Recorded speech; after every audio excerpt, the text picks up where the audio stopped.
Hello, मैं हूँ होमी कुरो, यानी कि तुम्हारा नया ओटाकू दोस्त। देखो, मुझ में और तुम में एक बहुत ही बड़ी सिमिलरिटी है।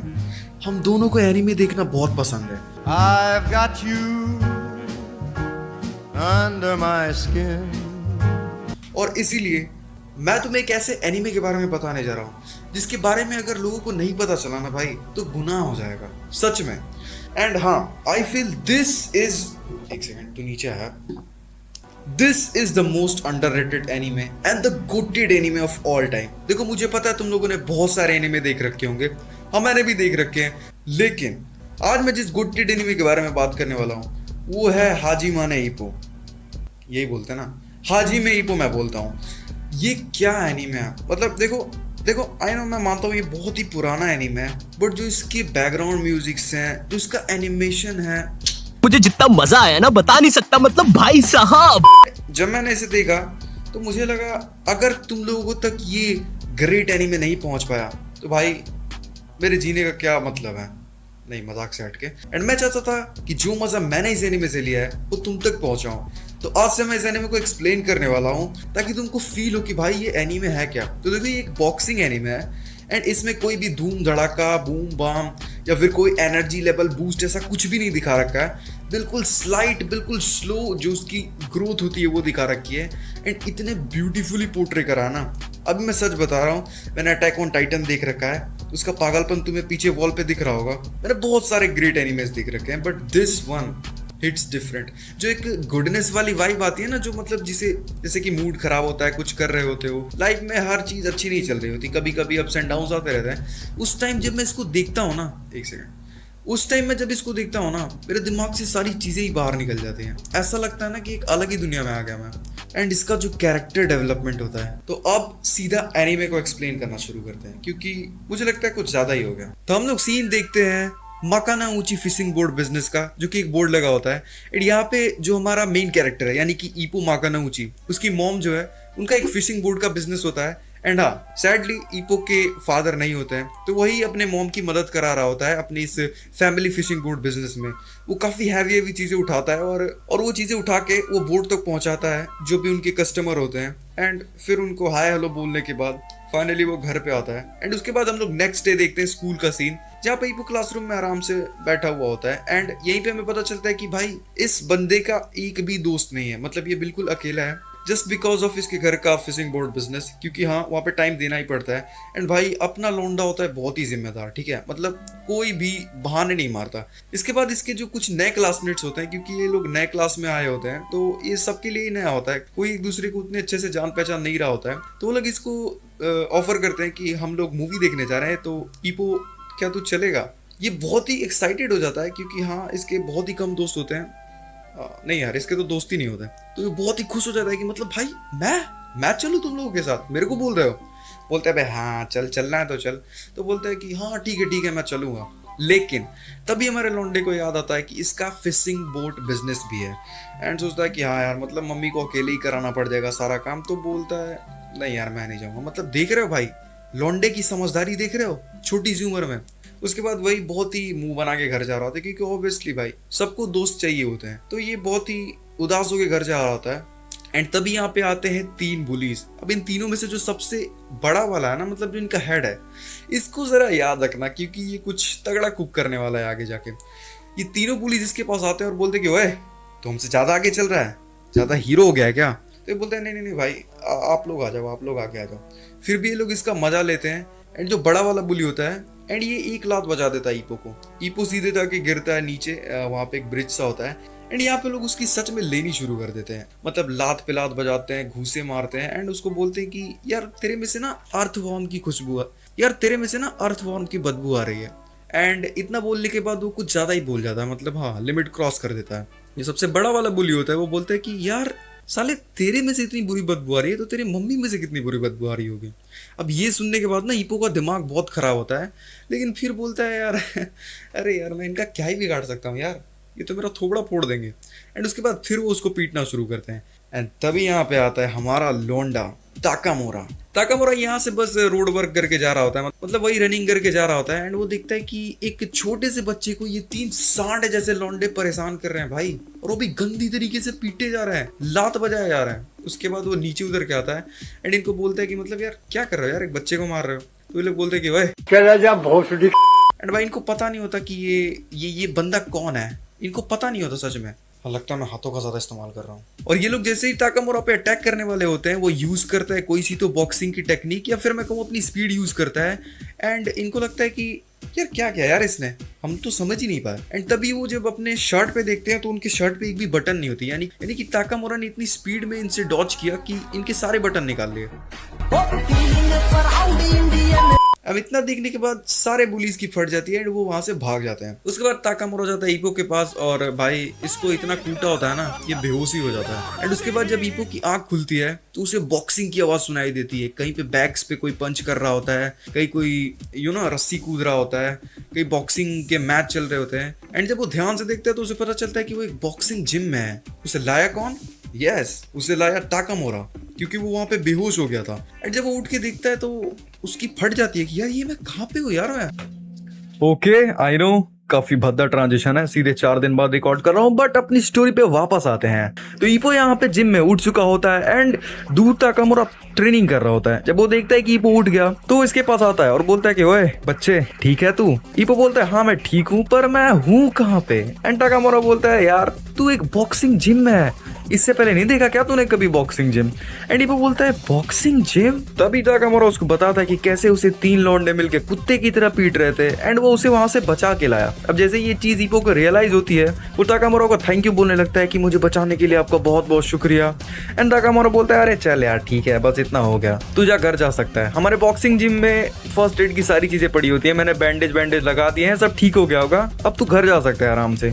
लेकिन जाने से पहले ताकामोरा उसे बोलता है कि देख मैं आराम से उन सारे बुलीज को बहुत ही गंदे तरीके से पीट सकता था, लेकिन सबसे बड़ी प्रॉब्लम ये है कि तुम जैसे लोग उन्हें ये चीजें करने देते हो। तुम लोग बुली होते हो और ये चीजों को होने देते हो, जिसकी वजह से उनका दिमाग और ज्यादा बढ़ता है एंड वो ये चीजें और ज्यादा करते हैं। एंड ये सुनने के बाद ईपो को फिर से वही बात याद आती है जब वो उसकी मॉम को बोल रहे होते हैं कि तेरे अंदर से बदबू आ रही है, तो तेरे मॉम के अंदर से कितनी बुरी बदबू आ रही होगी। एंड ये सब सोचने के बाद बेचारा ईपो रोने लग जाता है भाई।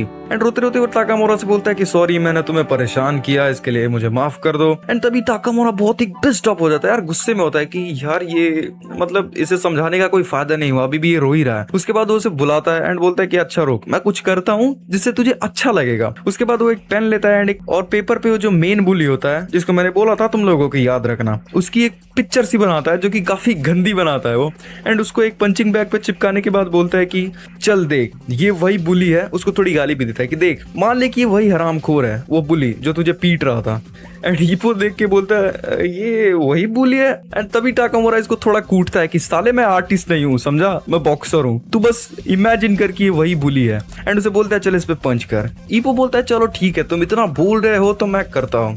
वो पंच करता है एंड पंच काफी गंदा सा होता है। ताकामोरा इसके टांगों के बीच में मार के बोलता है ओए गुस्से में पंच करते हैं तो पूरा फुल ब्लो होना चाहिए, जितनी तेजी से मार सकता है उतनी तेजी से मार। एंड उसके बाद ईपो मारता भी है एंड ताकामोरा बड़ा इंप्रेस होता है कि यार पहली बार इस बंदे ने पंचिंग बैग पे हाथ लगाया एंड काफी बढ़िया ब्लो था इसका। उसके बाद ताकामोरा इसको एक टेक्निक बताता है कि अपने पैरों को हल्का सा रोटेट कर, हिप्स को टाइट कर एंड उसके बाद एक ब्लो मार। एंड ईपो ये चीज समझ जाता है एंड उसके बाद जब वो पंच मारता है ओ माय गॉड सबकी फटके 14 हो जाती है, क्योंकि ये ब्लो इतना तगड़ा होता है पूरा पंचिंग बैग हवा में नाचने लगता है। जब ईपो इनको बता रहा होता है कि ओ माय गॉड मुझे मजा आ गया मिस्टर ताकामोरा, क्या बात है, मतलब मुझे बहुत ही अच्छा लग रहा है, उसी टाइम उसके हाथ से खून की छींटे सीधे ताकामोरा के मुंह पे आते हैं। यानी कि ईपो ने इतनी तेज ब्लो मारा, इतनी तेज हिट किया पंचिंग बैग को कि उसका पूरा हाथ ही इंजर्ड हो गया। अब जब ताकामोरा उसके हाथ पे देखता है तो उसके हाथ की स्किन्स भी हट चुकी होती हैं एंड तभी वो समझ जाता है कि हाँ इसके अंदर कुछ तो बात है। उसके बाद ताकामोरा उसे एक रूम में लेके जाता है एंड वहां पे फिर से वो उसके हाथों की मलहम पट्टी करने लग जाता है। एंड करने के बाद वो बोलता है चल अब सब ठीक हो गया बच्चे। उसके बाद वो ईपो को काफी अजीब तरीके से टच करने लग जाता है, यानी कि हाथ पैर ये सब, मतलब पूरी बॉडी को अजीब तरीके से टच कर रहा होता है, जिसको देख के ईपो डर जाता है कि यार, ईपो बोलता है मतलब क्या लग रहा है यार, तुम क्या कर रहे हो ये? तो ताकामोरा बोलता है देख बच्चे तू जितना दिखता है उससे उनसे काफी ज्यादा स्ट्रांग है, वो जितने बुली थे तो उन सबसे ज्यादा स्ट्रांग है, तो क्यों ना तो उनके साथ जाके फाइट करे एंड उनको यही वाले ब्लो पंच मारे, वो सारे के सारे ढेर हो जाएंगे। एंड ये सुनने के बाद ईपो बोलता है कि नहीं, मैं ऐसे टाइप का लड़का नहीं हूँ, मैं हमेशा से बुली होता आया हूँ, मैंने आज तक किसी पे हाथ नहीं उठाया है, ना कभी किसी के साथ फिस्ट फाइट करी है। मैं श्योर हूँ कि जैसे ही मैं उनसे लड़ने जाऊंगा वो मुझे फिर से नॉकआउट कर देंगे, मतलब फिर से घुटनों पे ला देंगे। ताकामुरा बोलता है देख बच्चे, जब तक तू इस चीज को ट्राई नहीं करता तब तक तू कह नहीं सकता कि हाँ मैं जीतूंगा या हारूंगा। इसके बाद ताकामुरा पूछता है कि क्या तू कोई स्पोर्ट्स खेलता है, तो ईपो कहता है नहीं, मैं कोई भी स्पोर्ट्स नहीं खेलता। उसके बाद वो ताकामुरा को बताता है कि मेरा फिशिंग बोट का बिजनेस है, जिसकी वजह से मैं घर पे काफी ज्यादा बिजी होता हूँ एंड इसीलिए मेरे पास टाइम नहीं होता कि मैं किसी भी स्पोर्ट्स टीम में जाके पार्टिसिपेट कर सकूं। एंड ये सुन के ताकामुरा को भी काफी बुरा लगता है। उसके बाद ताकामुरा उससे बोलता है कि देख, अगर तू कुछ भी नहीं करने वाला इस चीज के बारे में तो चीजें हमेशा सेम ही रहेंगी, मतलब तू हमेशा बुली होता रहेगा। तो तू क्या सच में इस चीज के साथ खुश है? तू क्या सच में इस चीज को ऐसे ही होते रहने देना चाहता है? अगर तूने कुछ नहीं किया तो जैसी चीजें चल रही है वैसी ही चलती रहेंगी, सच बताना बिल्कुल ऑनेस्टली। एंड ईपो बोलता है कि नहीं, मैं बिल्कुल भी खुश नहीं हूँ सब चीजों से। एंड ऑब्वियसली यार, लात खा के कौन ही खुश रहेगा हर रोज। उसके बाद ताकामुरा थोड़ा सोचता है एंड थोड़ा डिसअपॉइंट भी होता है कि इसको इतना समझाया लेकिन फिर भी ये कुछ करने के मूड में नहीं है। ताकामुरा बोलता है चल ठीक है, मैं जा रहा हूँ, मुझे जाना होगा। ईपो बोलता है कहाँ? ताकामुरा बोलता है रोड वर्क के लिए, मतलब वही रनिंग करने के लिए। एंड जाते जाते वो उसको 2 सीडीज दे जाता है, जो ऑब्वियसली बहुत ही पुराना एनीमे है, तो उस टाइम पे वही डीवीडीज आती थी जिसे टीवी में लगाने के बाद वीडियो देख सकते हो। वर्ल्ड टाइटल की वो मैच के 2 सीडीज होते हैं। एंड ताकामुरा बोलता है कि तू इसे एक बार ले जाके देख, तुझे काफी अच्छा लगेगा। एंड इसके बाद ईपो फटाफट भागते हुए घर पे जाता है एंड वो काफी ज्यादा लेट होता है। वो देखता है कि उसकी मॉम ऑलमोस्ट अब सामान उठाने ही वाली होती है एंड उसके कस्टमर्स को छोड़ने के लिए जाने वाली होती है। ईपो पहुंच के बोलता है कि सॉरी मॉम, मैं बहुत ही लेट हो गया। एंड उसकी मॉम जब उसका चेहरा देखती है तो क्योंकि कुटा हुआ होता है बहुत ही बुरी तरीके से, तो सर पे और चेहरे पे बहुत ज्यादा चोटें होती है। उसकी मम्मी पूछती है कि ये इतने खतरनाक चोट तुम्हें कहाँ से लग गए? वो बोलता है कि नहीं नहीं, बस ऐसे ही मैं गिर गया था। उसकी मॉम बोलती है कि मुझे माफ कर दे ईपो, मेरी वजह से तुम्हें फैमिली बिजनेस में इतना ज्यादा इन्वॉल्व होना पड़ रहा है कि तुम्हारे स्कूल में कोई दोस्त नहीं है। उसकी मॉम समझ जाती है कि इसकी बुलिंग हुई है। उसके बाद वो सारे के सारे सामान को एक साथ उठाने लग जाता है, जिसको देख के कस्टमर्स की भी थोड़ी सी फट जाती है कि यार ये क्या कर रहा है भाई, इतना सारा सामान। एंड ये देख के सभी इंप्रेस हो जाते हैं कि भाई ये लौंडा तो काफी स्ट्रांग है। उसके बाद वो बोर्ड तक उनके सामान को पहुंचाता है, थोड़े बहुत इंस्ट्रक्शंस देता है एंड बोलता है कि आपका दिन कुशल मंगल हो। एक सेकंड, ये तो रात है। उसके बाद उसकी मॉम बोलती है कि ईपो, मुझे माफ कर दो कि तुम्हें इतनी ज्यादा मदद करनी पड़ रही है मेरी, जिसकी वजह से तुम अपने लिए टाइम नहीं निकाल पा रहे। इस उम्र में लड़के नए नए दोस्त बनाते हैं, घूमते फिरते हैं, अपनी लाइफ एंजॉय करते हैं एंड मैं काफी ज्यादा थैंकफुल हूँ कि तुम मेरी इतनी मदद कर रहे हो। एंड ये कह के उसकी मॉम चली जाती है और बोलती है कि अब से मैं फैमिली बिजनेस खुद ही संभालूंगी। लेकिन ईपो मन में यही सोच रहा होता है कि सॉरी तो मुझे बोलना चाहिए। एंड ये वही वाली बात याद करता है जब ओमिजावा ने इसकी मॉम को अंडरस्टैंड बोला होता है वही। एंड ये सोच के बोलता है कि सॉरी तो मुझे बोलना चाहिए कि उसने आपके बारे में इतना ज्यादा बोला अंडरस्टैंड, लेकिन फिर भी मैं कुछ कर नहीं पाया। एंड ये सोचते सोचते उसे अचानक से याद आता है कि वो 2 डीवीडीज लेके आया है जो कि ताकामुरा ने उसको दिए। वो भाग के घर पे जाता है एंड उन्हें टीवी में लगाने के बाद आराम से बैठ के देखने लग जाता है।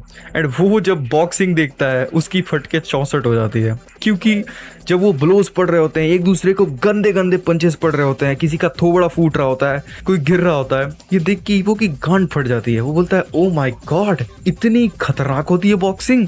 एंड बीच बीच में कुछ सीन्स आते हैं जहाँ पे बॉक्सर अपनी लग्जरी गाड़ी में बैठे हुए होते हैं, चारों तरफ से उन्हें चेयर किया जा रहा होता है। उसके बाद ईपो बहुत ही ध्यान से देखता है इन चीजों को। एंड उसके बाद हम लोग सुबह का सीन देखते हैं। ईपो स्कूल के लिए लेट हो जाता है एंड बहुत ही तेजी से भाग रहा होता है, वो भी चिल्लाते हुए कि मैं लेट हूँ, मैं लेट हूँ। एंड तभी वो एक शॉप के पास रुकता है जिसके अंदर बॉक्सिंग की कुछ बुक्स होती हैं। एंड उसके पास जो पैसे पड़े होते हैं, आई थिंक वो किसी और चीज के लिए उसने लिए होते हैं पैसे, बट वो उससे वो बुक खरीद लेता है बॉक्सिंग की। उसके बाद वो क्लासरूम में बैठ के वही बुक पढ़ रहा होता है। ये भी भंडी होता है अपनी तरह पढ़ाई लिखाई में। जब वो क्लास में बुक पढ़ रहा होता है, वहाँ पे वो ताकामुरा को देखता है वही बॉक्सिंग वाली बुक में। तो मैं इसे वीडियो में रिकॉर्ड करना भूल गया एंड अभी एडिट करते टाइम मैंने देखा। एंड भाई एक बार तुम ताकामुरा की शक्ल देखो एंड उसके कोच की शक्ल देखो। देखो ये जीता हुआ है बट इसकी शक्ल देखो यार, इसके कोच की शक्ल देखो। लाइक कि इतना मादर चोद कैरेक्टर है, मतलब ये जितना शो ऑफ कर सकता है उतना करता है भाई। I love this character. And वो बोलता है ओ माय गॉड, ये बंदा बुक के अंदर है, यानी कि ये एक प्रोफेशनल बॉक्सर है और काफी फेमस भी है। एंड तभी उसका टीचर उसको आवाज लगाता है, क्योंकि वो सीधा नीचे होके देख रहा होता है भाई, मतलब इसको छुप के बुक पढ़नी भी नहीं आ रही होती। वो बोलता है ईपो, ये सुन ही नहीं रहा होता। फिर वो बोलता है ईपो माकानाउची, और ये डर जाता है और ये पागल पूरी बुक लेके ही खड़ा हो जाता है और सब देख लेते हैं कि ये मतलब ये बॉक्सिंग की बुक पढ़ रहा है। सभी लोग हंसने लग जाते हैं। अब तक वो काफी ज्यादा सीरियस हो चुका होता है बॉक्सिंग को लेके। उसके अंदर बॉक्सिंग का कीड़ा कहीं ना कहीं जाग चुका होता है। उसके बाद वो रात को घर आता है, संडे का दिन होता है एंड वो टीवी पे वही संडे स्पोर्ट्स बॉक्सिंग चला के देख रहा होता है। उसकी मॉम बैठ के अपना वही फिशिंग बोर्ड बिजनेस का कुछ कैलकुलेशंस कर रही होती हैं एंड वो देखती है कि ईपो काफी ज्यादा फोकस एंड काफी क्यूरियस होकर टीवी देख रहा है वही स्पोर्ट्स। तो वो बस थोड़ा सा मुस्कुराती हैं, मतलब उनको लगता है कि हाँ चलो कुछ तो मिला मेरे बेटे को जिससे ये थोड़ा खुश है। उसके बाद नेक्स्ट डे स्कूल का सीन दिखाते हैं जहाँ पीछे कुछ लौंडे बकचोदी कर रहे होते हैं, रेसलिंग ऐसे ही आपस में एक दूसरे के साथ बकचोदी कर रहे होते हैं एंड ईपो आगे बैठ के वही बुक ही पढ़ रहा होता है। वही लड़कियां पीछे बात कर रही होती है कि कितना अनकूल स्पोर्ट है बॉक्सिंग, कितने पसीने होते हैं इसमें, आखिर ये लोग खेलते क्यों हैं। एंड तभी ईपो थोड़ा सा पिस्ड ऑफ हो जाता है, बोलता है ओए बॉक्सिंग को अनकूल मत बोलना, ठीक है, बॉक्सिंग काफी कूल स्पोर्ट है। एंड थोड़ी देर बाद उसे रियलाइज होता है कि अरे हाँ वो तो इतना हीरो नहीं है क्लास में। तो बोलता है सॉरी, लगता है मैं कुछ ज्यादा ही बोल गया। अब स्कूल की बकचोदी खत्म होने के बाद ईपो जा रहा होता है घर जाते हुए रास्ते में सिर्फ वो वही बॉक्सिंग टेप्स के बारे में सोच रहा होता है। वो बॉक्सिंग से इतना ज्यादा ऑब्सेस्ड हो गया होता है कि उसने वो टेप्स को बार बार चला के देखा होता है। एंड यहाँ पे पता नहीं क्यों ईपो मुट्ठी बांधता है एंड मुट्ठी बांधने के बाद कुछ तो सोचता है एंड उसके बाद वो भागने लग जाता है। इसके पीछे क्या कारण था मैं तुम्हें नहीं बता सकता क्योंकि मुझे भी नहीं पता। उसके बाद हम लोग सुबह सुबह का सीन देखते हैं। बिल्कुल आई थिंक इस टाइम पे ठंड का मौसम चल रहा है। बिल्कुल सुबह सुबह का सीन होता है एंड टाकामोरा रोड वर्क कर रहा होता है। रोड वर्क का मतलब वही जॉगिंग या फिर दौड़ना बोल सकते हो, स्टेमिना बढ़ाने के लिए बॉक्सर्स ये करते हैं। एंड तभी उसे दिखता है ईपो माकानाउची। ईपो को देख के टाकामोरा बोलता है तो क्या हाल है बच्चे, टेप देखी तूने? एंड ईपो बोलता है मिस्टर टाकामोरा बहुत बहुत शुक्रिया, आप बिल्कुल सही बोल रहे थे, बहुत मजा आया मुझे देखने में। एंड टाकामोरा बोलता है अबे तेरे को मेरा नाम कैसे पता चला बच्चे? एंड उसके बाद ईपो उसे वही बुक दिखाता है जो उसने खरीदी होती है स्कूल जाते हुए। मिस्टर टाकामोरा यू आर ऑसम, आप तो कमाल के हो, आप कितने स्ट्रॉन्ग हो और फेमस भी हो एंड आप नंबर 1 डूकी चैंपियन हो। एंड ये सुनने के बाद टाकामोरा थोड़ा चौड़ में हो जाता है। देखो ये कैरेक्टर ना मेरे को काफी ज्यादा पसंद है एंड तुम जैसे जैसे एपिसोड्स आगे देखते जाओगे तुम्हारा भी ये फेवरेट बनने वाला है क्योंकि ये इतनी ज्यादा बकचोदी करता है कि तुम्हें मजा ही आ जाएगा। एंड ये भी चौड़ में बोलता है कि हाँ मेरे को पता है मैं बहुत औसम हूँ और ये कहने की जरूरत नहीं है, पर देख ऑटोग्राफ तेरे को अभी नहीं मिलेंगे क्योंकि मैं अभी अपना काम कर रहा हूँ। तेरे को ऑटोग्राफ चाहिए तो तू जिम में आके ले सकता है। एंड जब वो जाने लग जाता है तो ईपो खुसर पुसर कर रहा होता है, काश मैं अभी बॉक्सिंग करना सीख पाता, मैं बॉक्सिंग करना सीखना चाहता हूँ। एंड ये सुनने के बाद टाकामोरा रुक जाता है। टाकामोरा उसके बाद थोड़ा सा हंसता है एंड बोलता है कि ठीक है बच्चे, क्यों ना मैं तुझे कुछ प्रोटीन डाइट एंड कुछ वर्कआउट्स बताता हूँ। एंड तभी ईपो बोलता है कि मिस्टर टाकामोरा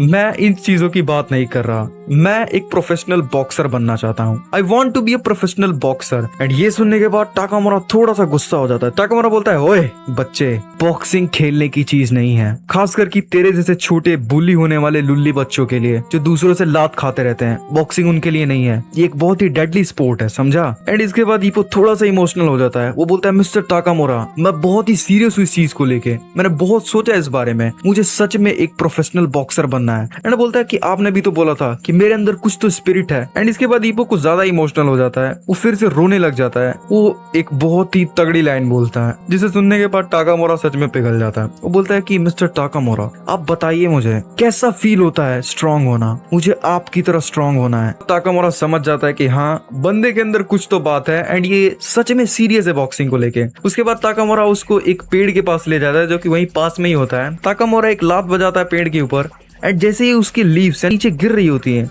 उसके बाद वो बहुत ही तेजी से जैबिंग करने लगता है। जैब्स समझ रहे हो तुम, ये बॉक्सिंग के बेसिक्स में होते हैं जैबिंग करना। एंड वो इतनी तेज जैब करता है एंड थोड़ी देर में उसके दोनों हाथों में 5-5 लीफ आ जाते हैं। उसने इतनी तेज जैबिंग करी कि पत्तों के जमीन पे गिरने से पहले ही उसने 10 पत्ते पकड़ लिए अपने हाथ में। ईपो बहुत ही शॉक्ड होता है कि आखिर इतनी तेजी से इस बंदे ने इतने लीव्स कैसे पकड़ लिए। उसके बाद वो ईपो को दिखाता है, वो बोलता है कि देख मैं तुझे 1 हफ्ते का टाइम देता हूँ, अगर तू भी कुछ इस तरीके की चीज कर पाता है तो मैं तुझे बॉक्सिंग सिखाने के बारे में कुछ सोचूंगा। एंड हाथ में वो लीव्स लेने के बाद बस यही सोच रहा होता है कि क्या सच में मैं ऐसा कुछ कर सकता हूँ। एंड एपिसोड यहीं पे खत्म हो जाता है। ओके ओटाकूस, तो पहला एपिसोड खत्म हो चुका है। तो अगर तुम्हें ये एपिसोड पसंद आया तो लाइक ठोको, नहीं तो आयरन भाई यहीं पे है, भेज दूंगा तुम्हारे घर। और अगर अभी तक सब्सक्राइब नहीं किया तो अभी सब्सक्राइब करो, नहीं तो लिवाई भाई को भेज दूंगा, बड़ा गंदा काटता है ये। तो मिलते हैं एक नई वीडियो में, तब तक के लिए जाके मिकासा को पटाओ।